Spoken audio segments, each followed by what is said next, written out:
ओम शांति। आज हम 10 जून 2023 की बाबा की साकार मुरली सुनेंगे। बाबा कहते हैं, मीठे बच्चे, अशरीरी बनने की ड्रिल नंबर 1 ड्रिल है। इससे वायुमंडल में सन्नाटा छा जाता है। बाप का डायरेक्शन है, इसी ड्रिल का अभ्यास करो।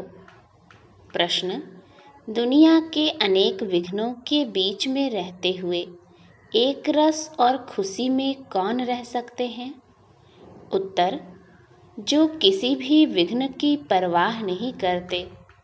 तुम्हारे दुश्मन तो अनेक हैं, विघ्न डालेंगे, कलंक लगाएंगे, गाली देंगे, लेकिन याद रहे कि कलंक लगने से ही तुम कलंकीधर बनते हो। कहते हैं, श्री कृष्ण ने चौथ का चंद्रमा देखा, इसीलिए उस पर कलंक लगे। लेकिन अभी तुम बच्चों पर बहुत कलंक लगते हैं। अंत में तुम कहेंगे, हे भारतवासियों, देखो तुमने बहुत कलंक लगाए और हम अभी कलंकीधर बनते हैं। ओम शांति। बच्चों प्रति शिव बाबा का फरमान है। शिव बाबा कहते हैं, मैं ड्रिल टीचर हूँ ना। कहते हैं, अशरीरी भव। बच्चे, स्वधर्म में टिक जाओ, मन मना भव, मामेकम याद करो। यह तो जानते हो, अब धर्म की ग्लानि है। गीता में है, यदा यदा ही धर्मस्य ग्लानिर्भवति भारत। यह श्लोक जन्म जन्मांतर हम गाते आए हैं। जब से भक्ति मार्ग शुरू हुआ, गीता का पाठ करते आए हैं, शिव बाबा की पूजा करते आए हैं। वही शिव बाबा अब कहते हैं, मामेकम याद करो। तुम पर फिर से माया का परछाया पड़ गया है। अब मैं आया हूँ माया पर जीत पहनाने के लिए, इसीलिए मनमना भव, क्योंकि तुमको वापस जाना है मेरे परम धाम में। अगर श्री कृष्ण होता तो कहते मध्याजी भव। श्री कृष्ण को कृष्णपुरी में याद करो। ज्ञान का दाता कोई श्री कृष्ण नहीं है, वह तो है शिव। शिव की ही पूजा होती है, उनको परमात्मा कहा जाता है। तो हम आत्माओं को वहाँ जाना है, इसीलिए बाबा ड्रिल सिखलाते हैं। यह है नंबर 1 ड्रिल, मनमना भव, अशरीरी भव। तुम सब ब्राह्मण उनको याद करेंगे। अगर कोई शूद्र यहाँ और कोई ख्यालात में बैठा होगा तो वायुमंडल को खराब कर देगा। उस एक को जब सभी याद करेंगे तो सन्नाटा छा जाएगा। जैसे कोई मरता है तो सन्नाटा हो जाता है, आत्मा के अशरीरी होने का प्रभाव पड़ता है। तो अब बाबा कहते हैं, तुम सब आत्माओं को वापस ले जाऊंगा। काल तो एक आत्मा को ले जाता है, मैं तो कालों का काल हूँ। मैं सब को लेने आया हूँ और मैं आता हूँ साधारण ब्रह्मा तन में। मैं मनुष्य सृष्टि का बीज रूप चैतन्य हूँ। मैंने ही गीता सुनाई थी। देखो, तुम्हारे पर अब कलश रखा है ना। श्री कृष्ण की गोपियों को भी कलश दिखाते हैं। कहते हैं, श्री कृष्ण ने मटकी तोड़ी, अब वह मटकी काहे की? तुम्हारे सिर पर जो विकारों की मटकी है, उनको तोड़ते हैं और ज्ञान अमृत का कलश देते हैं। बाकी सतयुग में थोड़े ही कोई ऐसी बात हो सकती है। गोपियाँ तुम हो। गोपी बल्लभ की गोपियों पर जो जहर का कलश था, वह फोड़ ज्ञान अमृत का कलश रखते हैं। तो इसमें बुद्धि बहुत अच्छी चाहिए, तब धारणा हो सकेगी। गोपियों का बल्लभ बाप तो है शिव बाबा। श्री कृष्ण को बल्लभ नहीं कह सकते। लिखा है कि गोपियों को भगाया। अब बाप थोड़े ही भगाएंगे, यह तो कायदा नहीं है। बाबा समझाते हैं, जब कोई महात्मा कहे कि शिवोहम, तो बोलो कि एक तरफ कहते हो महात्मा यानी महान आत्मा, फिर अपने को परमात्मा अथवा शिवोहम क्यों कहते हो? महान आत्मा तो पवित्र आत्मा ठहरे, यह राज समझाना है। इसको ज्ञान का धर्म युद्ध कहा जाता है। उन्हों के पास है शास्त्रों की मत और तुम्हारे पास है श्रीमत। बाबा कहते हैं, मैं आता ही तब हूँ जब राजयोग सिखलाना है। भारत के ऊपर ही यह सारा खेल है। हीरो हीरोइन का पार्ट भारतवासियों को मिला हुआ है।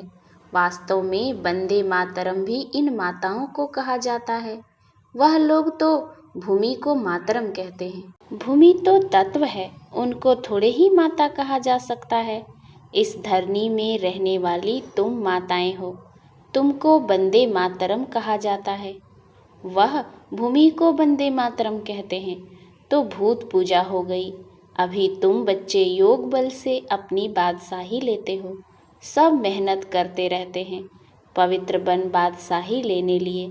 जिस तरफ साक्षात सर्वसमर्थ सर्वशक्तिमान है, उनकी ही जीत होनी है। परमात्मा की महिमा बिल्कुल अलग है। वह आकर ड्रिल सिखलाते हैं कि माँ में कम याद करो, और सब तुमको दुख देने वाले हैं। सभी दुश्मन बन विघ्न डालते हैं। यह कोई नई बात नहीं है। हमको कोई दुनिया की परवाह थोड़ी ही है। श्री कृष्ण के लिए कहते हैं, चौथ का चंद्रमा देखा तब इतनी गाली खाई।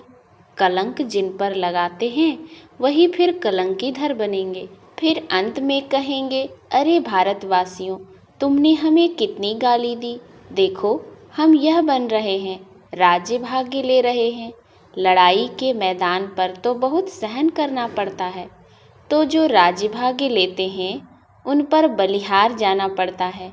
यह शिव बाबा समझा रहे हैं। यह दादा अपने को भगवान नहीं समझते हैं, इसीलिए शिव बाबा कहते हैं, बच्चे यह तुम्हारा कल्प कल्प का पाठ है।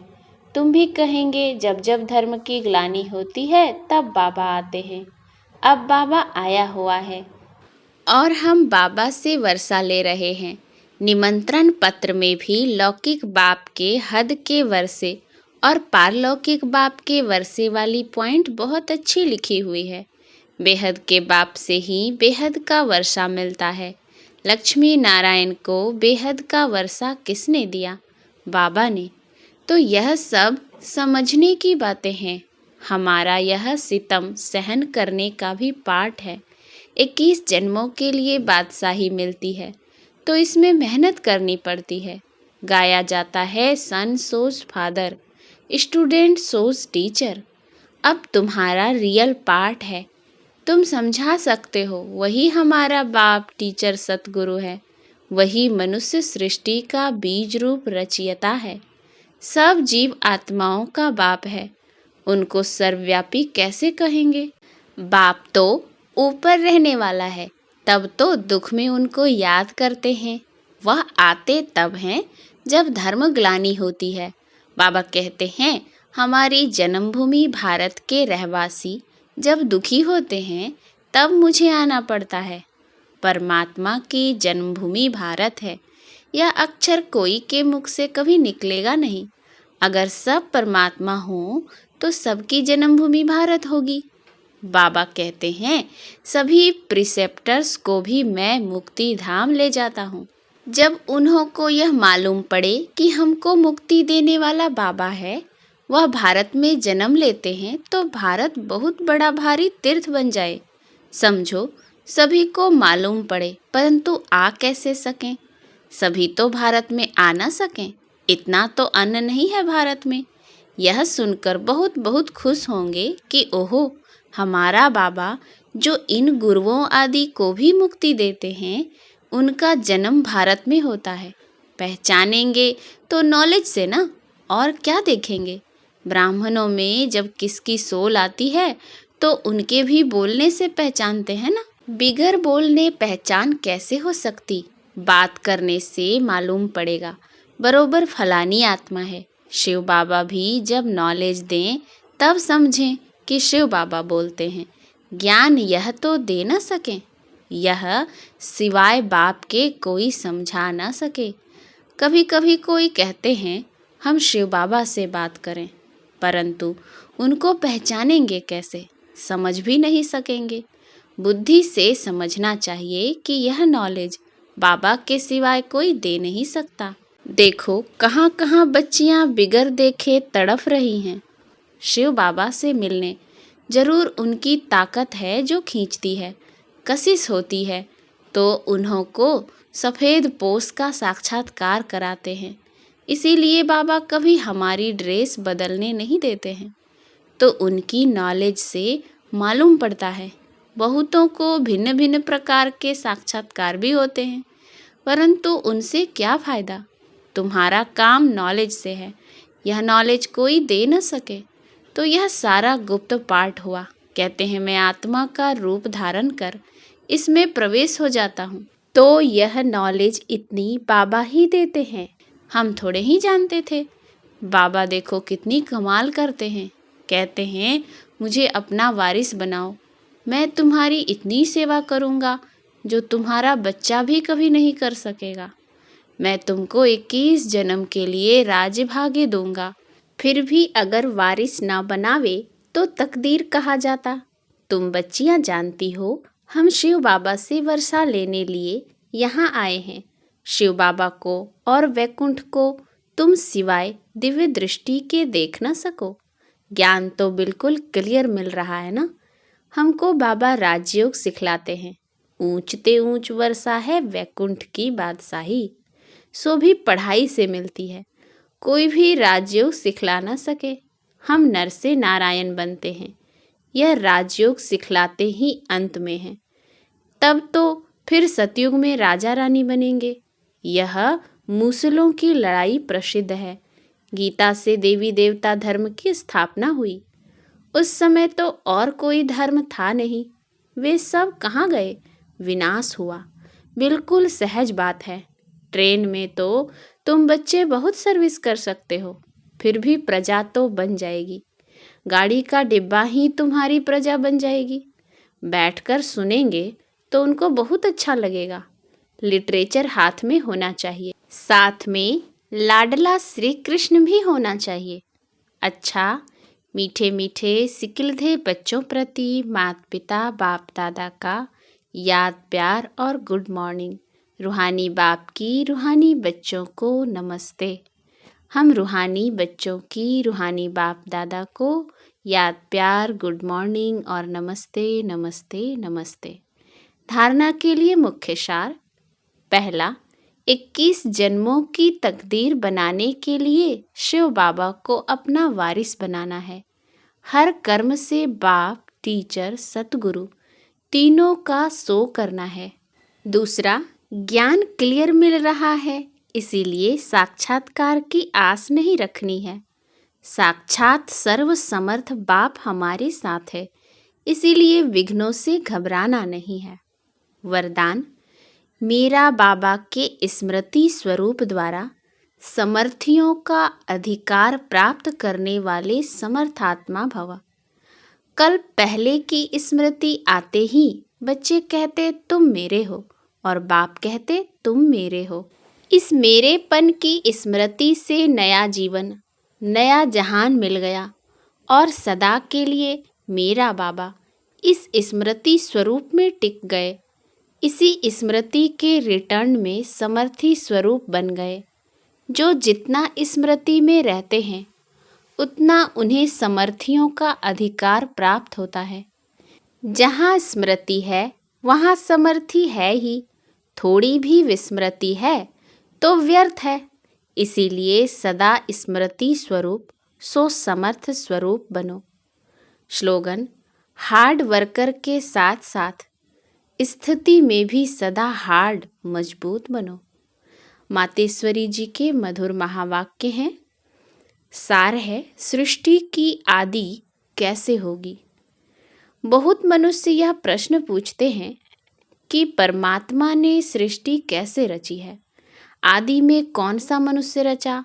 अब उसका नाम रूप समझना चाहते हैं। अब उस पर उन्हों को समझाया जाता है कि परमात्मा ने सृष्टि की आदि ब्रह्मा तन से की है। पहला आदमी ब्रह्मा रचा है, तो जिस परमात्मा ने सृष्टि की आदि की है तो अवश्य परमात्मा ने भी इस सृष्टि में अपना पार्ट अवश्य बजाया है। अब परमात्मा ने कैसे पार्ट बजाया?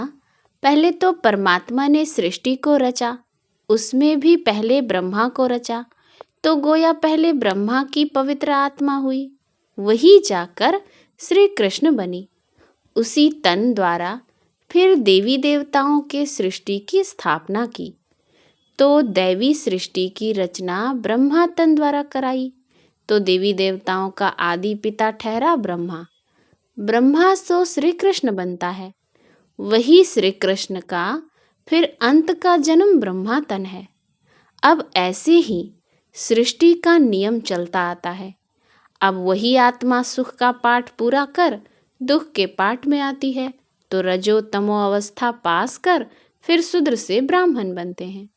तो हम हैं ब्रह्मावंशी सो शिववंशी सच्चे ब्राह्मण। अब ब्रह्मावंशी उसको कहते हैं जो ब्रह्मा के तन द्वारा अविनाशी ज्ञान लेकर पवित्र बनते हैं। तो इससे सिद्ध है कि इस सृष्टि का आदि पिता है बाबा ब्रह्मा। अच्छा, ओम शांति।